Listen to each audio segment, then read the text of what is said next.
안녕하십니까, 민철기입니다.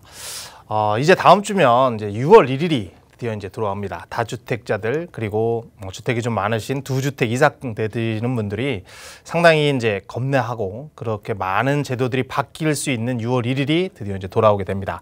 6월 1일에는 주로 어떤 것들이 바뀌냐면 가장 중요한 날은 재산세 기준일이다. 그래서 재산세와 종합부동산세 기준이 되는 날이 6월 1일이기도 하고요. 그리고 1년 동안 유예했던 재산세하고 종합부동산세의 어떤 올라가는 기준 이런 것들이 지금 올라오고, 그다음에 양도세가 이제 2주택자 같은 경우는 10%가 가산이었는데 이제 20%, 3주택은 30%가 가산되는 양도세 중과도 1년 동안 유예했던 것이 2월 1일 이제 다음 주부터는 돌아오기 때문에 이 다주택자들의 어떤 핵심적인 그런 6월 1일이 돌아온다, 이렇게 보시면 좋을 것 같아요. 그래서 오늘은 또 6월 1일 날 시행되는 게 또 하나가 있습니다. 그것이 바로 전월세 신고제, 임대차 3법이 계약갱신 청구권과 그리고 상한제를 벌써 시행을 했고, 작년에 시행을 했고, 올해는 이제 유예를 했던 6월 1일부로 전월세 신고제가 시행이 되는데, 이 세 가지의 어떤 임대차 3법이 종합 완성되는 시점인 6월 1일. 그래서 오늘은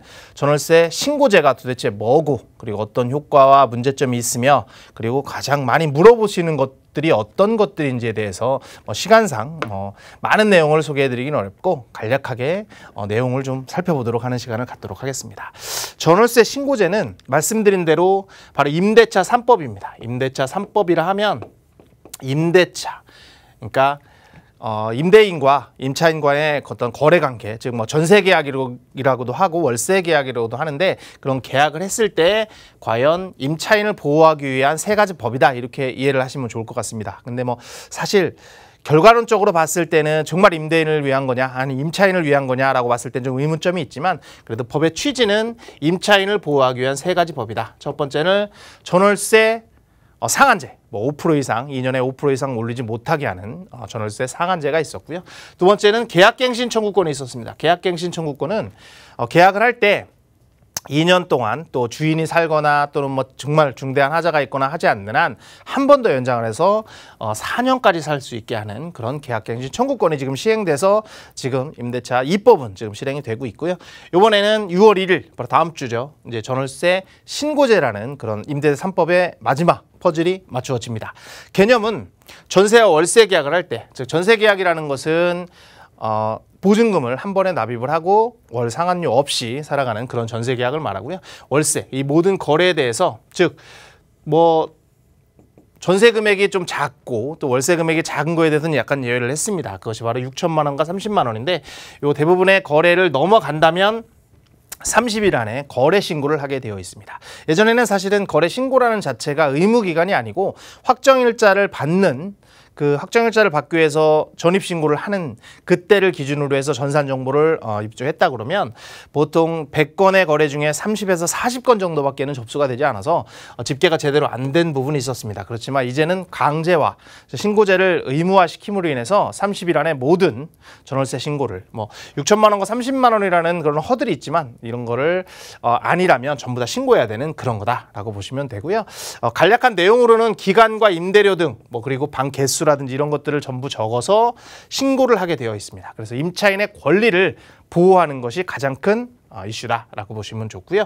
주요 내용은, 의무는 임대인과 임차인이 원래 공동으로 하게 되어 있습니다. 누구 한 명이 하는 게 아니라 공동으로 하게 되어 있는데, 그냥 위임을 받는다거나 아니면 협조를 덜 한다거나 하면 임차인이 할 수도 있고 임대인이 할 수도 있고 또 중개사가 위임받아서 할 수 있는, 그래서 하면 되고 30일 안에 해야 된다. 30일이 넘으면 또 과태료가 발생을 하기 때문에 30일 안에 꼭 신고를 해야 된다라는 거고요. 6월 1일 이후 계약부터 적용이 됩니다. 그리고 신고주택은 모든 주택입니다. 모든 주택. 고시원도 마찬가지고 오피스텔이라든지 모든 주택이 되는데, 사실 준주택이라고 하면 고시원도 해당이 되고, 그리고 생활형 숙박세 이런 것도 다 해당이 되는데, 그냥 간단하게 30일 이상, 한 달 이내에 한 달 이상으로 계약을 체결했다면 무조건 다 신고를 하는 것이다 라고 보시면 되고요. 그리고 신고 대상의 금액은 보증금은 6천만 원입니다. 보증금은 6천만 원 이상. 예를 들어서 보증금이 5천만 원이다 그러면 신고를 안 해도 되는 거고요.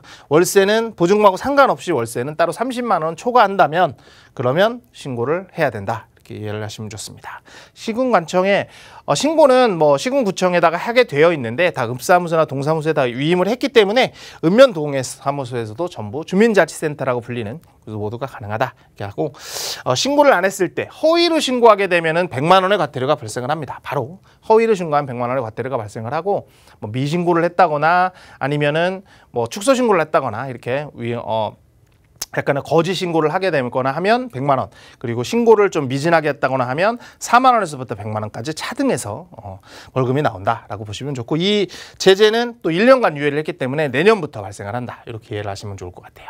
그리고 금액, 신고 지역은 거의 대부분이 다 해당된다라고 보시면 됩니다. 수도권 전역, 세종시, 뭐 도 단위 지역, 예를 들어 충청남도에서 뭐 예를 들어서 시 단위는 들어가지만 시 단위가 아닌 뭐 면 단위라든지 군 단위 같은 경우는 제외를 했다. 그래서 대부분의 지역이 다 들어간다라고 보시면 좋고, 뭐 6천만 원이냐, 왜 또 30만 원이냐, 이렇게 금액을 결정한 거에 대해서 이유를 좀 물어보시는 분들이 많은데, 최우선 변제 금액이라는 것이 있습니다. 최우선 변제 금액이라는 것이 있는데, 그 소액 보증금이라는 금액마다 최우선 변제를 받을 수 있는 그런 금액이 있습니다. 그 확정일자를 받아서 받을 수 있는 금액인데, 그때 보증금이라는, 보증금이 얼마이냐에 따라서 최우선 보증금을 받을 수 있고 없고가 결정이 되는데, 거기에 제일 밑에 금액이 바로 기타 지역에서 할 수 있는 6천만 원입니다. 그래서 이 보증금을 6천만 원으로 제한을 했다고 보시면 되고요. 그다음에 신규 금액, 신규로 계약을 체결한다. 6월 1일 이후부터 6천만 원 이상이나 월세 30만 원 이상의 어떤 신규 금액으로 계약을 체결하는 것을 신고를 하게 되어 있고요. 갱신을 한다. 갱신을 하는데 예전과 같은 금액으로 갱신하면 신고를 하지 않아도 됩니다. 그렇지만 뭐 단 10,000원이 올라가거나 뭐 1,000원이 올라가더라도 무조건 신고를 해야 된다라고 이해를 하시면 좋을 것 같습니다. 자, 절차는 그냥 뭐 보고 넘어가셔도 될 것 같고요. 인적사항 이렇게 서식이 있기 때문에 서식에 공란을 채워서 제출을 하면 된다라고 보시면 좋고, 임대료 기간, 그다음에 언제 계약을 했고 뭐 언제까지 한다, 이런 기간들이 다 주어지고요. 그리고 신고는 아까 말씀드린 대로 공동으로 하는 것이 원칙입니다. 임대인과 임차인이 공동으로 하지만 뭐 서로 날인을 해서 단독으로 할 수도 있다. 그리고 비대면, 예전에는 확정일자를 받기 위해서는 동사무소를 가거나 뭐 어떤 주민자치센터를 가거나 또는 변호사 사무실을 가거나 해서 확정일자를 받았어야 되는데, 지금은 온라인으로도 가능하게 시스템을 만들어 놨기 때문에 인터넷으로 해서 좀 바쁜 직장인들 사실 확정일자를 받기 위해서 못 가는 경우가 상당히 많았는데, 이제 비대면 온라인으로도 가능하기 때문에 상당히 앞으로는 좀 편해지게 확정일자를 받을 수도 있고 모든 것을 할 수 있다, 이렇게 하면 좋을 것 같고요. 그리고 전입신고를 하게 되면, 이제 주소를 입력하기 위해서 전입신고를 하게 되면 바로 신고로 하는 걸로 대체를 한다. 그리고 또 하나는 확정일자도 자동으로 부여가 되기 때문에 이제 전입신고 또 신고를 하는 걸로 인해서 확정일자도 부여받고, 그리고 전입도 하게 되는 그런 효과가 벌어지는 그런 장점이 있다라고 보시면 좋고, 제재는 내년부터이기 때문에 그냥 간단하게 100만 원 정도까지의 어떤 과태료가 있다, 이렇게 이해를 하시면 좋을 것 같아요. 어떤 효과가 있느냐? 자, 가장 큰 효과는 확정일자를 자동으로 부여를 해줍니다. 전월세 신고를 하게 되면 자동으로 확정일자라는 게 부여가 되고, 일부러 주민자치센터에 가서 확정일자를 받지 않아도 되기 때문에 임차인은 상당히 보호가 된다. 확정일자는 나중에 최우선 변제를 받을 수 있는 그런 보호수단이기 때문에 상당히 중요한데, 안 받는 경우가 상당히 많았습니다. 지금도 아직 받지 않는 경우도 많고, 뭐 전체 임대차 개수의 50%가 안 되게 지금 확정일자를 받는 상황이기 때문에 신고를 대체함으로써 임차인 보호가 상당히 강화될 수 있다라는 그런 장점이 있고요. 두 번째는 뭐 온라인으로도 신고를 하고, 예전에는 무조건 방문을 해야 되지만 이제 온라인으로도 신고를 하고 혼자 가서 또 신고를 할 수 있기 때문에 업무 시간이 상당히 짧아지고, 그리고 편의성이 상당히 증대될 수 있는 그런 효과가 있다, 이렇게 보시면 좋고, 세 번째는 이제 완전히 투명성이 됩니다. 이 신고제의 가장 큰 핵심적인 목표는 전월세 시장을 좀 들여다보기 위한 어떤 포석입니다. 지금 전체 전월세 시장에 전국적으로는 뭐 30% 정도밖에 안 되고, 서울만도 40몇 %밖에는 신고를, 그 확정일자를 받기 위해서 어떤 거래가 전산에 등록이 되기 때문에 지금 얼마에 지금 시세가 형성이 되어지는지 참 왜곡되는 경우가 상당히 많은데, 모든 거래를 신고함으로써, 물론 이제 6천만 원, 30만 원이 있지만 거의 모든 거래를 신고함으로써 어떤 가격이 왜곡되는 현상들이 많이 줄어든다라는 그런 장점이 있다라고 보시면 좋고요. 자, 네 번째부터는 좀 단점입니다. 시장 경제가 상당히 위축될 수 있다.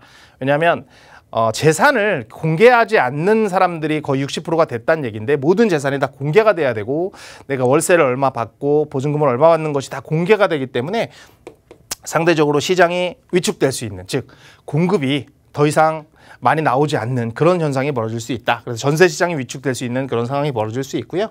그리고 임차 금액이 투명하기 때문에 이제 세금이 더 많이 나올 것이다. 물론 국토부에서는 세금으로 전가시키진 않겠다고 분명히 얘기를 했지만 그래도 가능성은 충분하기 때문에 이제 계약을 하거나 어떤 새로운 신규 계약을 할 때 그만큼 전세 금액이 월세 금액이 올라갈 수 있는 가능성이 좀 있지 않을까라는 단점이 있고요. 그리고 나중에 분명히 선을 걷지만 표준임대료 제도를 시행을 한다든지 그리고 여러 가지 세금 증대의 어떤 포석이 될 수 있는 상황도 있다라고 보시면 좋을 것 같습니다. 그럼 마지막으로 Q&A 어떤 것이 궁금했는지에 대해서 몇 가지만 살펴보도록 하겠습니다.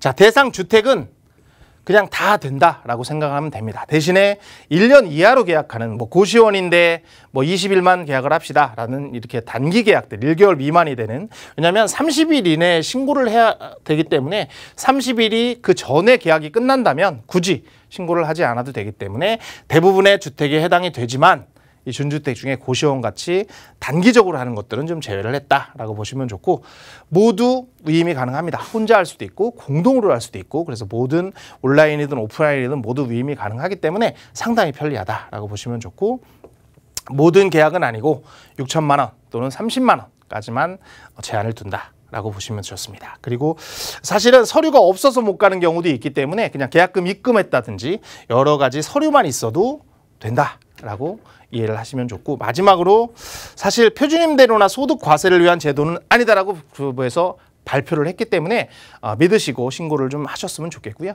임대인이나 임차인이나 누구나도 마찬가지입니다. 전월세 신고라는 것은 나중에 어떤 세금 포석이다, 세금을 거두기 위한 수단이다, 여러 가지 말들이 있지만 사실은 임대차 시장이 투명화가 된다는 것은 임대인을 위해서도 상당히 좋은 것이고 임차인을 위해서도 상당히 좋은 것이기 때문에 괜히 이 제도에 의해서 괜히 과태료나 이런 것들에 대해서 얽매이지 마시고 실제로 거래 신고를 했을 때는 정확한 신고를 통해서 좀 시장의 투명성을 같이 깃들여서 좋은 임대차 시장이 좀 활성화될 수 있도록 적극적으로 노력하시는 그런 팁이 되시면 좋겠습니다.